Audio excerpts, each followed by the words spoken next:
চলে কোনগুলা কেন রিক্সার উপরগুলা? হ্যাঁ রিক্সার উপরে আবার আটজন আছে না, এই যে সামনে রিক্সার সামনে যে আর আমরা সেই দুইজন। এই ছেলেটাকে কালো শার্ট আমি ভাই, আমি সেটা আপনি, আর ওটা হচ্ছে আমি। ওরা কোনগুলা? ওরা গাড়ির উপরে আছে যে রাখে দুইজন, আর এই যে সামনে যে দাঁড়ায় আছে সিগারেট টানতেছে যে, আর উনি, এই তিনজন হচ্ছে ওরা। এই যে পকেট থেকে পজিশন বুঝলাম আমার দিদারা।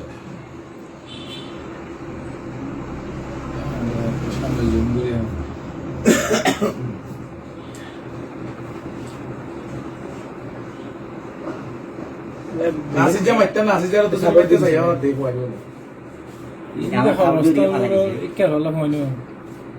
ও বাজে বাইরে গিয়ে যাও। এই জায়গায় শুনতে কেন আমাকে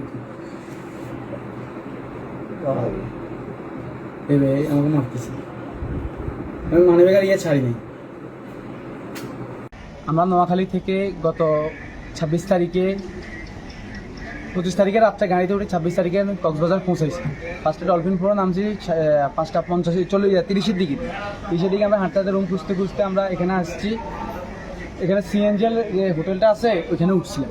উঠার পরে আমরা ব্যাগপত্র রেখে রুম টুম বুকিং দেওয়ার পরে আমরা নাস্তা করতে গেছি একটা সামনে ওই মোড়ে, যেখানে এখানে হোটেলে গেছি নাস্তা করার জন্য।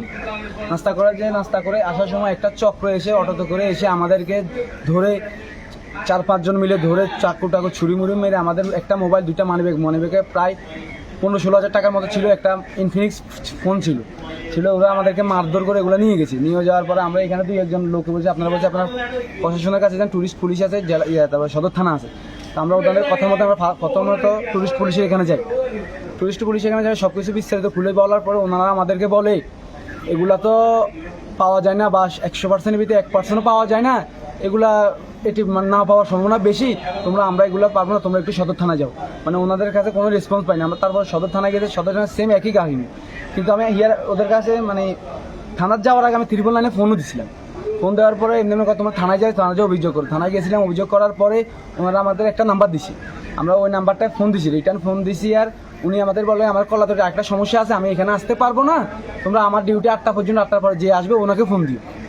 ওনাকে ফোন দেওয়ার পরে আমি মানে ওনার সাথে কথা বলে যতটুকু জানতে পারছি, এদের সাথে তাদের একটা বন্ডিং আছে বা তাদের একটা সংযুক্ত আছে, না হলে কীভাবে ওরা এইভাবে চলে, ওনাদের কোনো রেসপন্স পাইনি আমরা।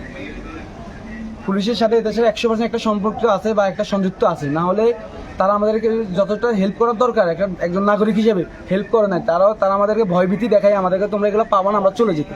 আমরা এখান থেকে চলে আসছি। আপনি কি কাজ করেন? আমি নোয়াখালী জেলা জজ কোর্টের একজন জুনিয়র।